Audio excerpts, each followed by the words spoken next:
Bonjour à tous, bonjour à ceux qui sont déjà connectés. Ce webinaire, il a pour vocation de spécifier et d'expliquer finalement ce qui se passe actuellement sur le livret A, d'expliquer ce qu'il contient, ce qu'il est, ce qu'il n'est pas, et de le comparer à d'autres produits qui peuvent permettre de pallier un phénomène qui est qui se com- enfin, qui devient de plus en plus récurrent, en tout cas en cette période, donc depuis quelques années, à savoir la baisse du taux du livret A. Le livret A, vous savez, le taux est revu tous les 6 mois ou tous les 1 an par l'État, et ça, cette variation de taux, on va expliquer pourquoi elle a lieu déjà, heu et aussi du coup expliquer pourquoi, lorsqu'un taux est bas, cela a un impact significatif sur votre épargne. Ce webinaire, il est organisé par Pairlib. Pairlib, nous sommes un cabinet de gestion de patrimoine indépendant. La terminologie d'indépendant est très importante, puisque ça nous permet, nous, de travailler avec un ensemble d'acteurs du marché. Nous sommes absolument pas liés à une banque, nous ne sommes pas liés à un produit en particulier. Nous avons une obligation de conseil, et cette obligation de conseil, c'est pas uniquement un mot sur une brochure, c'est une obligation qui nous est, demandée par l'AMF et l'ACPR, donc l'Autorité des marchés financiers, qui a pour finalement qui se traduit par une chose, c'est que l'intérêt principal n'est pas l'intérêt de notre intérêt, mais l'intérêt des clients que nous accompagnons. À ce titre, nous avons été créés en 2021. Ça fait maintenant un peu plus de 4 ans que nous existons. Nous accompagnons plus de 6 000 clients particuliers, sur des sujets d'épargne, des sujets d'investissement, des sujets de fiscalité, des sujets de préparation de retraite, par exemple. Nous sommes très bien référencés sur, en tout cas, nous avons de très bonnes satisfactions de nos clients avec une note pardon de 4,9 sur 5. Je crois qu'il y a à peu près 700 avis aujourd'hui, donc ce qui est une très bonne note. Tous nos salariés sont en CDI, tous les conseillers sont en CDI. Ce qui est important, c'est parce que ça garantit un accompagnement long terme de nos clients, et on s'efforce, d'éviter d'avoir un turnover qui est souvent un des sujets qui agace nos clients, notamment, chez nos banques, où on change de conseiller, tous les 4 matins, et ce qui permet parfois, ce qui rend difficile l'accompagnement long terme évidemment, mais du coup un conseil, qui, fonctionne, parce que le conseil qui fonctionne, et on le verra durant ces slides et durant ce webinaire, c'est un conseil qui est adapté à votre situation, et finalement votre situation, elle va être amenée à évoluer dans le temps, en fonction de vos objectifs, en fonction, de votre âge, par exemple, en fonction des événements de votre vie, tous ces éléments-là vont faire que vos objectifs, financiers, d'épargne, vont évoluer, et c'est tout à fait normal, d'où la nécessité d'avoir un accompagnement long terme qui permet justement de s'adapter et d'adapter du coup votre stratégie aux différents événements que vous seriez en mesure de auxquels pardon, vous seriez en mesure d'être confronté durant votre vie. Notre modèle est un modèle assez simple, hein, nous accompagnons nos clients à travers un premier point qui est un bilan patrimonial. Ce bilan patrimonial est un bilan patrimonial qui est offert. Si vous souhaitez d'ailleurs en bénéficier durant ce webinaire, où il y aura, parfois un lien qui tombera, vous serez en mesure de pouvoir bénéficier d'un bilan patrimonial offert. Et notre modèle, qui est un modèle assez digital, nous permet une chose, c'est, d'avoir des frais réduits sur beaucoup de choses, notamment les frais de versement, les frais d'arriérage, les frais d'arbitrage, les frais de gestion notamment. Et ces éléments-là sont des éléments hyper importants à prendre en compte lorsqu'on va ouvrir un contrat, peu importe lequel est-il, puisqu'en fait, les frais sur un contrat sont le montant d'un frais, le niveau de frais sur un contrat est d'autant l'exact inverse de la performance que vous auriez sur le contrat. Un contrat qui rémunère 2 avec 2 de frais, à la fin, c'est un contrat qui a une performance de zéro, ce qu'on appelle la performance nette. Et moi, alors du coup, je me présente rapidement, je suis Xavier Clermont, je suis, directeur commercial au sein du cabinet Pairlib. Je suis également associé du cabinet, et je travaille maintenant depuis pas mal d'années sur l'accompagnement des clients particuliers, sur des sujets d'épargne, c'est ce qu'on va voir aujourd'hui, mais également sur des sujets un peu plus larges de préparation de retraite, de fiscalité, de transmission de patrimoine, également de stratégie patrimoniale au sens large du terme. Si vous avez des questions sur tout ce qu'on se dit, encore une fois, le chat en bas à droite est à votre disposition. N'hésitez pas à poser des questions. Soit j'y réponds en live, soit on attendra un peu la fin du webinaire pour que je puisse y répondre si je considère que, il faille un peu plus de temps pour y répondre que durant le live. Rentrons dans le vif du sujet, pourquoi on dit que la performance d'un contrat, notamment le livret A, la baisse du taux est une menace pour son épargne? Depuis c'est bon, si vous êtes là, c'est qu'a priori le sujet vous intéresse. Là, ce qu'il faut comprendre, c'est que chaque 6 mois ou chaque année, l'État va décider de baisser ou d'augmenter le taux du livret A, et le 1er août 2025, le livret A a été baissé à un taux quasiment jamais vu, hein, à un taux de 1,7. Ça veut dire que la rentabilité du livret A est à 1,7, toujours en intérêt composé. Ça, si le concept d'intérêt composé n'est pas très clair pour vous, on pourra en discuter plus tard. Pourquoi cela est-il inquiétant? C'est parce que finalement, il faut toujours mettre en parallèle la performance d'un contrat et l'inflation. Par exemple, un contrat qui rémunère à 1,7 avec une inflation à 2, en fait, c'est une perte du contrat de 0,3. 2 moins 1,7. Et ça, il faut comprendre. C'est pourquoi on dit ça? C'est que vous allez, par exemple, placer de l'argent le 1er janvier, 1 000 € par exemple. Vous allez voir ce qui se passe sur votre argent le 31 décembre, donc une année plus tard. S'il s'avère que finalement l'inflation durant l'année est de 2 et que, votre performance de votre contrat vous a rémunéré à 1,7, la réalité, c'est que vous verrez effectivement sur votre livret A un montant augmenté de 1,7 de rentabilité, mais la valeur de l'argent, la valeur de ce livret ne vous permettra pas d'acheter les mêmes choses qu'au début d'année. Pourquoi? Parce que les prix ont augmenté de 2 et votre épargne, elle, n'a augmenté que de 1,7. Ça, c'est peut-être l'élément principal à comprendre aujourd'hui, c'est que la performance d'un contrat net, il faut toujours l'imaginer en net, c'est la performance du contrat retraitée des frais, l'avantage sur les livrets A, c'est qu'il y en a pas, et de l'inflation. Sans ça, on ne peut pas comprendre. Sinon, on peut se satisfaire du fait qu'un produit, enfin qu'on puisse avoir de l'argent qui rémunère à 1,7, d'autant plus qu'il n'y a pas de fiscalité sur le livret A, on pourrait s'en satisfaire. La réalité, c'est qu'il faut prendre en plus de ça tous les effets exogènes ou endogènes. Exogène, c'est l'inflation. Endogène, c'est les frais du contrat. Encore une fois, pour le livret A, il n'y a pas de sujet endogène, de la simple raison qu'il n'y a pas de frais sur les livrets A. Donc, comme je vous l'expliquais, votre argent perd de la valeur, à cause plutôt de l'inflation. Et que du coup, tout ça crée finalement un faux sentiment de sécurité. Je vous l'expliquais, vous avez 1 000 € le 1er janvier, vous aurez du coup 1 170 € le 31 décembre, vous aurez l'impression d'avoir fait une bonne opération. En réalité, l'inflation aura grignoté quasiment l'intégralité de la performance de votre contrat et de la performance du livret A. Donc ça veut dire quoi? C'est que le livret A des caractéristiques qui sont hyper intéressantes. Pour la fiscalité, il n'y a pas de fiscalité. Encore une fois, lorsque vous pouvez sortir à tout moment de l'argent de votre livret A, vous ne voyez jamais passer, jamais, de fiscalité.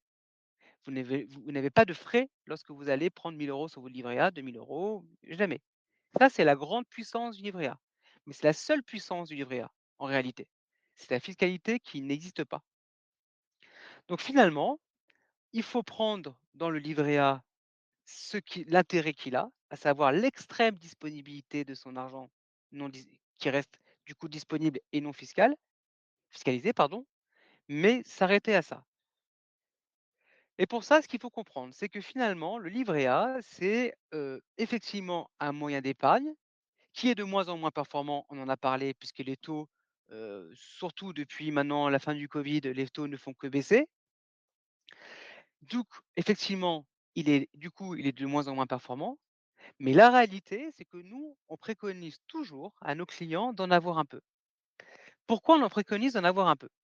La simple raison pour laquelle on préconise d'en avoir un peu, c'est que dans nos métiers, et ça c'est juste une question de sécurité pour vous, il faut toujours avoir ce qu'on appelle un matelas de sécurité.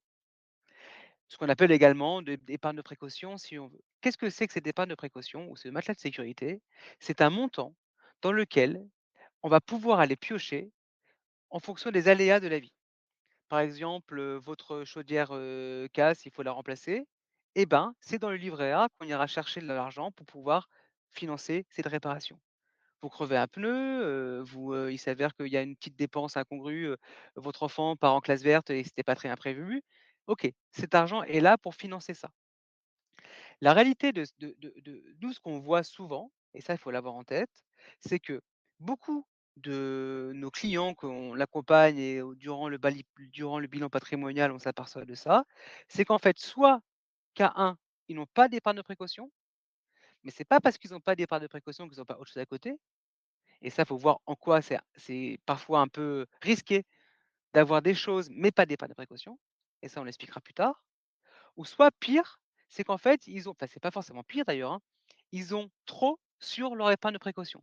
Ça veut dire qu'ils mettent trop d'argent sur le livret A, des livrets de développement ce qu'on appelle les LDDS, les livrets de développement durable et solidaire, ou alors des LEP. LEP, c'est conditionné à un niveau de revenu, ou des livrets jeunes. Et livrets jeunes, c'est conditionné à un âge.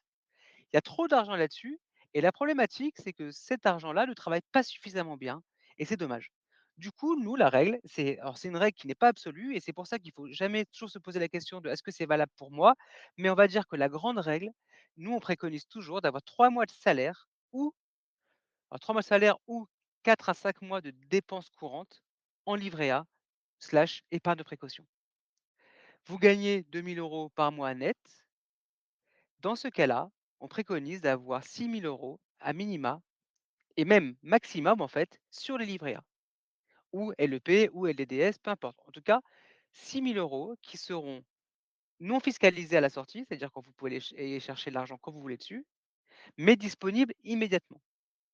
Au-delà de ces 3 mois de salaire, encore une fois, c'est 3 mois de salaire ou 4 à 5 mois de charges courantes, et ça, encore une fois, ça va vraiment dépendre de votre situation. Par exemple, une personne en CDI qui n'a pas d'enfant, 3 mois de salaire suffisent.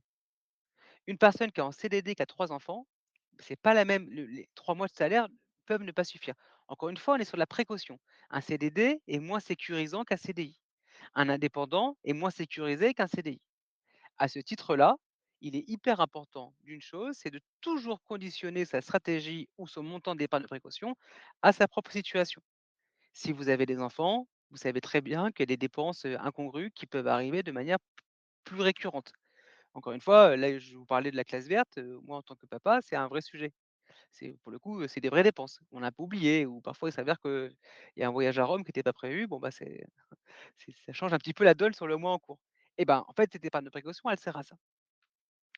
Et passé ce montant-là, c'est ça votre épargne disponible et c'est ça, à ce moment-là, qu'il va falloir se poser la question de: «Qu'est-ce que je fais de l'argent qui me reste en plus de cette épargne de précaution à placer quelque part?» Il faut pas, alors je sais, il y a une tentation est assez une tentation, mais qui est française, hein, et c'est vrai, c'est de se dire: «Je préfère être sûr d'avoir mon argent disponible que de chercher la performance». La réalité, c'est qu'il y a d'autres enveloppes, d'autres supports qui permettent d'aller chercher la même disponibilité du cash, de votre épargne, mais placée sur des classes qu'on appelle des classes d'actifs bien plus rémunératrices et bien plus performantes. Parmi ces éléments-là, parmi ces enveloppes, et on parle d'enveloppes, aujourd'hui, on va spécialement parler de l'assurance vie.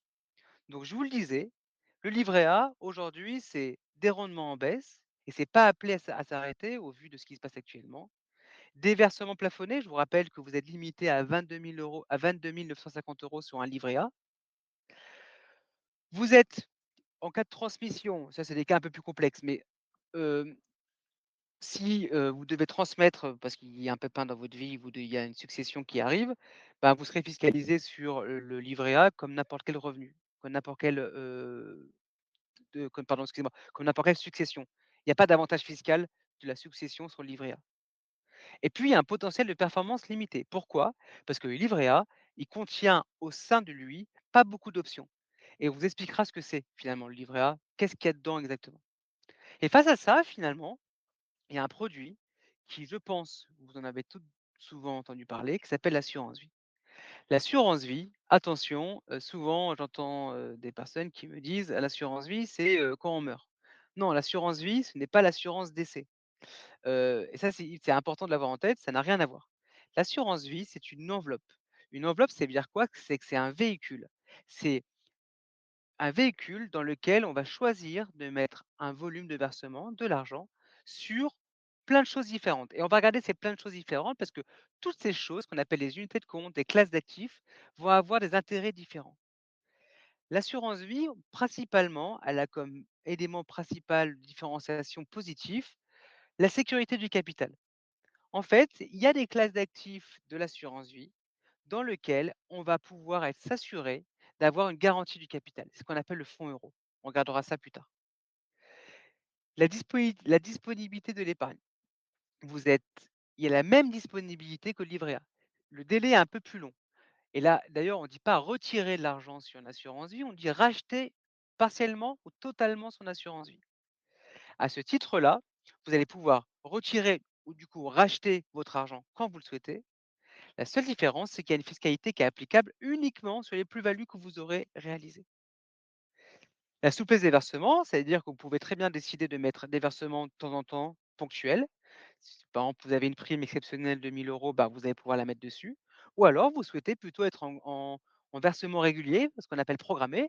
C'est-à-dire, en fait, tous les mois, je vais aller verser 100 €, 200 €, 300 € sur mon assurance vie, de manière à constituer progressivement mon épargne supplémentaire et de consommer ma capacité d'épargne.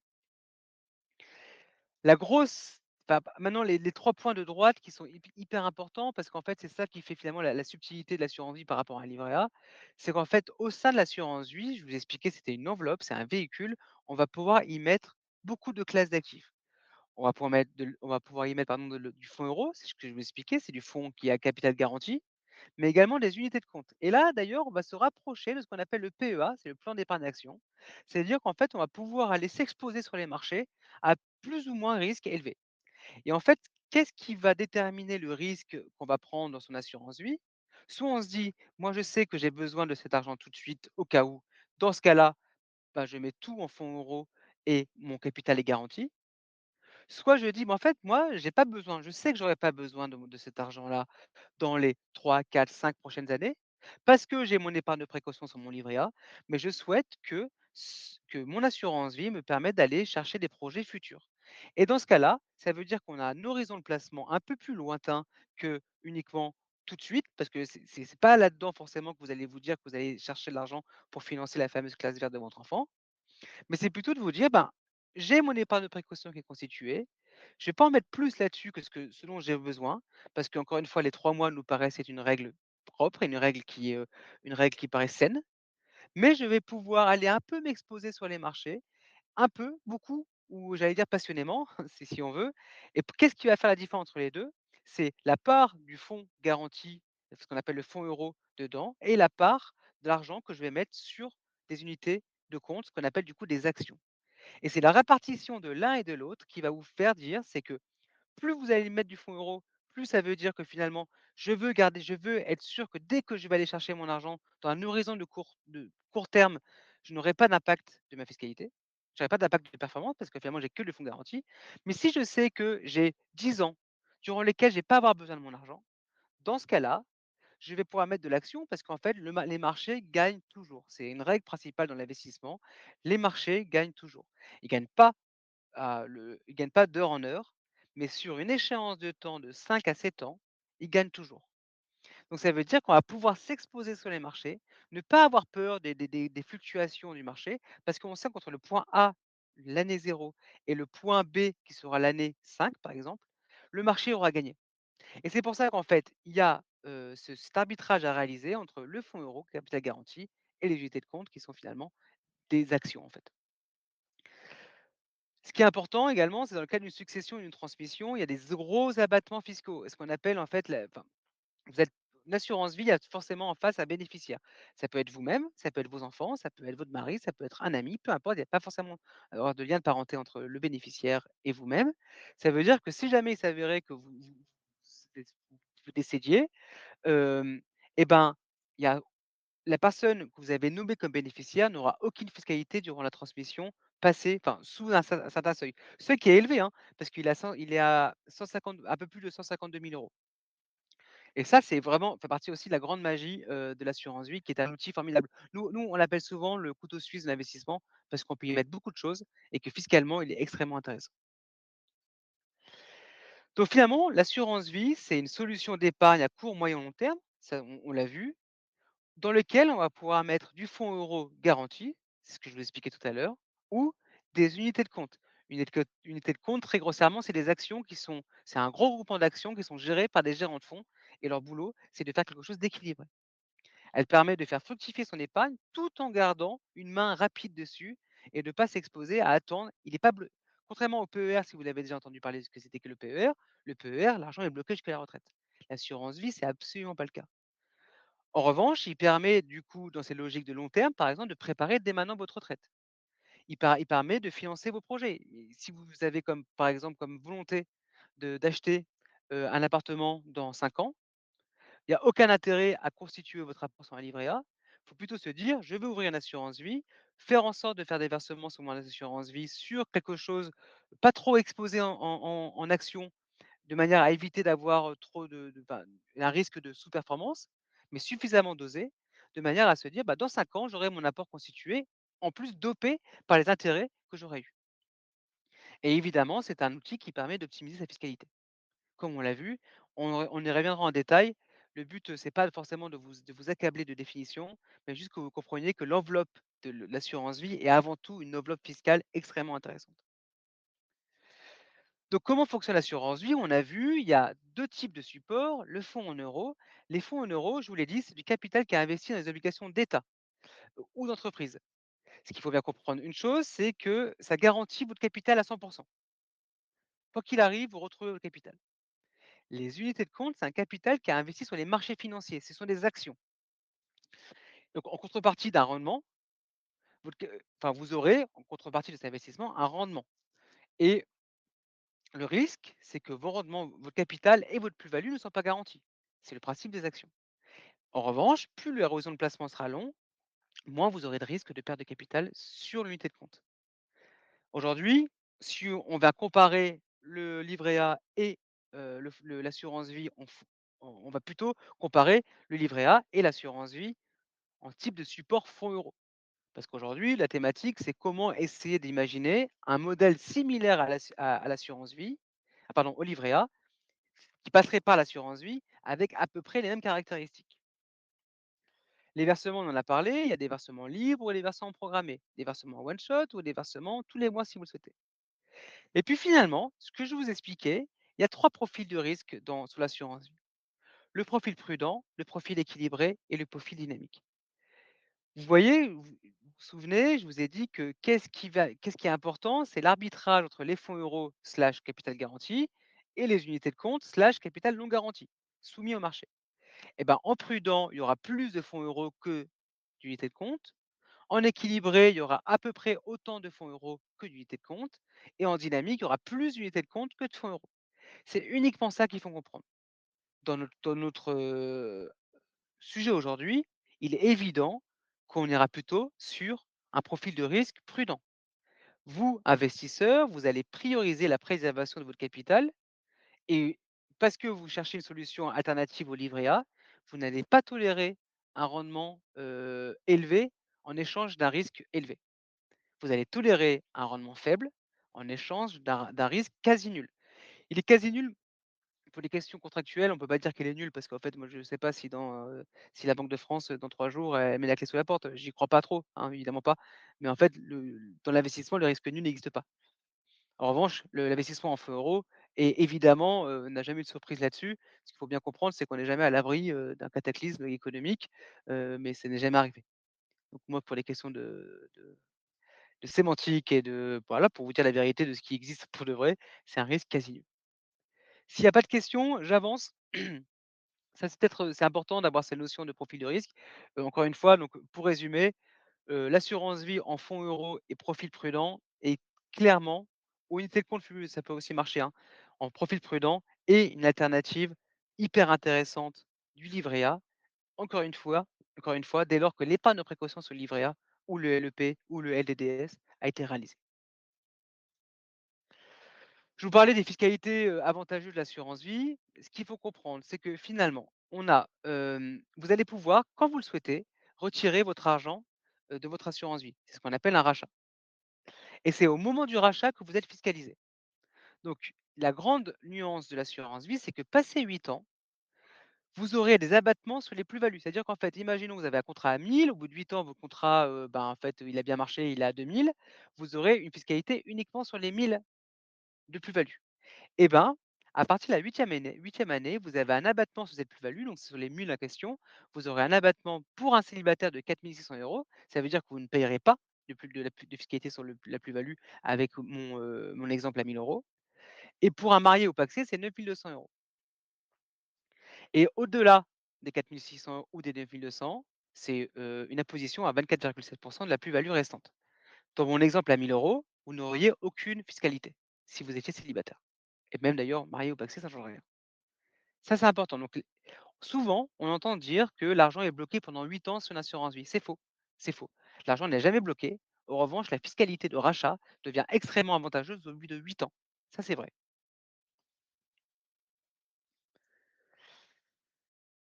Alors, je vous parlais que c'est enfin, je vous disais, excusez-moi, que le l'assurance vie avait, une grande caractéristique intéressante, c'était la transmission grâce à la clause bénéficiaire.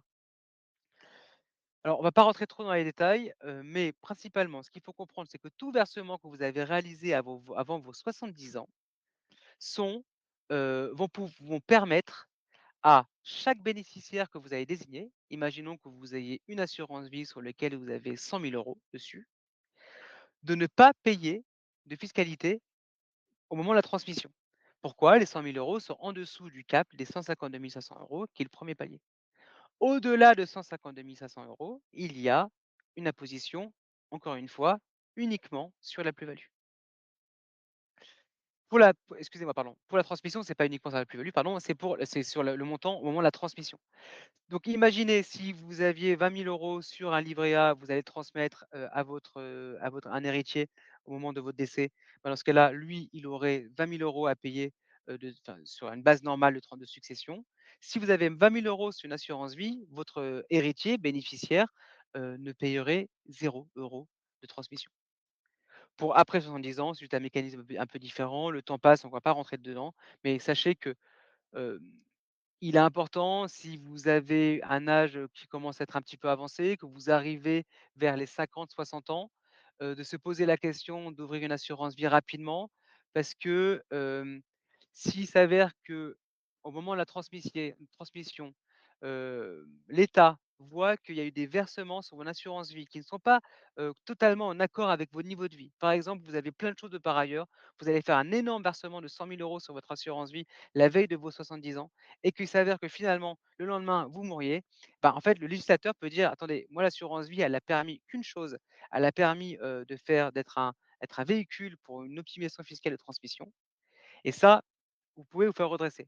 Donc un usage important dans l'assurance vie, c'est de se dire qu'en fait, plus tôt on l'ouvre, déjà plus tôt on l'ouvre, plus tôt on a accès aux 8 ans, vous savez, je vous expliquais auparavant, c'est important et surtout, il va falloir justifier, bon, on ne le demande pas chaque fois, hein, mais si c'est un peu étonnant, vous devrez le justifier, que vous avez eu des reversements réguliers et en accord avec vos revenus, à peu près tout au long de votre vie, ou en tout cas, au moment où vous avez commencé à démarrer vos versements. Il ne s'est pas imposé, mais encore une fois, attention, de ne pas utiliser vous serez retoqué par l'administration fiscale si vous utilisez l'assurance vie uniquement comme outil d'optimisation fiscale de transmission, parce que le risque, c'est que vous soyez redressé au moment de la succession. Du coup, ce ne serait pas vous, hein, ce serait du coup, les bénéficiaires de l'assurance vie. On va prendre un exemple d'un livret A et d'une assurance vie. Imaginons un livret A, capital placé 20 000 €, rendement 1,7 par an. Capital final, après 5 ans, 21 767 €. Donc le gain net, il est de 1 767 €. On va prendre la même situation avec le capital placé à 20 000 €, 4,5 par an. 4,5 par an, pour bien que vous l'ayez en tête, c'est plutôt un taux normal pour un profil équilibré sur une échéance de 5 ans.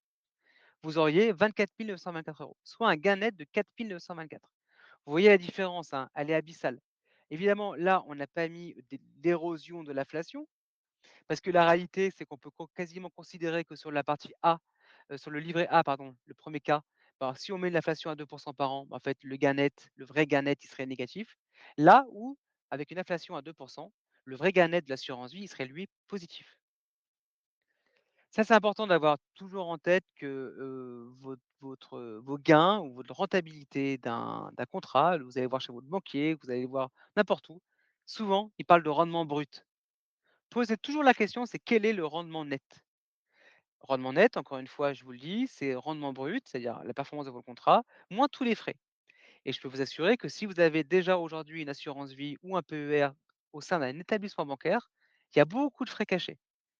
Et je ne suis pas là pour casser du dos sur mes confrères, d'ailleurs qui n'en sont pas, mais la réalité, c'est que les assurances vie bancaires et les PER bancaires, par exemple, sont des enveloppes bien plus chargées en frais que les assurances vie ou les PER, ce qu'on appelle assurantiels, nous, c'est ce qu'on fait nous, chez nous. Donc, finalement, à la fin, Marie, cette, jeune femme de 37 ans, c'est quoi ses avantages? C'est qu'elle a pu épargner autant qu'elle voulait. Il y a pas eu de limite de plafond. Son épargne est restée disponible à tout moment sous 48 heures.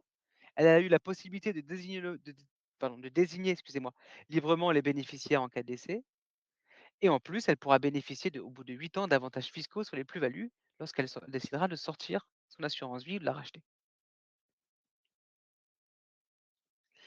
Pour résumer, l'assurance vie, pourquoi c'est intéressant? Un, protection de l'épargne, comme le livret A.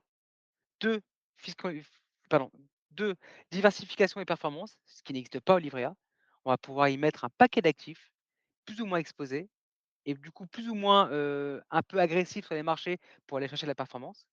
3, une fiscalité avantageuse, bien plus avantageuse que celle du livret A. 4, succession sur mesure, transmission, on l'a vu, notamment, sur, l'exonération, de frais de transmission en dessous de 152 500. 5, flexibilité des versements, liés, programmés quand vous le souhaitez. Et si jamais vous êtes accompagné par nous, par exemple, si vous le souhaitez, nous, on a une activité. Notre activité, c'est aussi d'aller arbitrer au sein de votre contrat d'assurance vie, quels sont les fonds les plus performants, de manière à soit ne pas du tout vous exposer à la volatilité des marchés, soit à vous y exposer parce que vous avez un horizon de placement qui est suffisamment long pour se dire: «OK, on peut prendre ce risque-là de vous exposer» et ça, c'est une des grosses forces de l'assurance vie. L'assurance vie, c'est faut vraiment imaginer que c'est pas un outil de trader, c'est pas un outil de spéculation. En revanche, on va y retrouver dedans tout ce qui est fait par les gens les plus fortunés. Par exemple, on peut mettre au sein d'une assurance vie des SCPI. SCPI, c'est l'immobilier, papier. On peut mettre du private equity, on peut mettre de la dette, on peut mettre des ETF. Je sais que pour le coup, les ETF, c'est quelque chose qui est de plus en plus à la mode. On peut y mettre dedans ça et ça, on peut mettre exactement tout ce qu'on trouve dans le PEA, on peut mettre ça dedans et ça laisse du coup, c'est vraiment une enveloppe hyper intéressante pour aller diversifier au maximum ses investissements.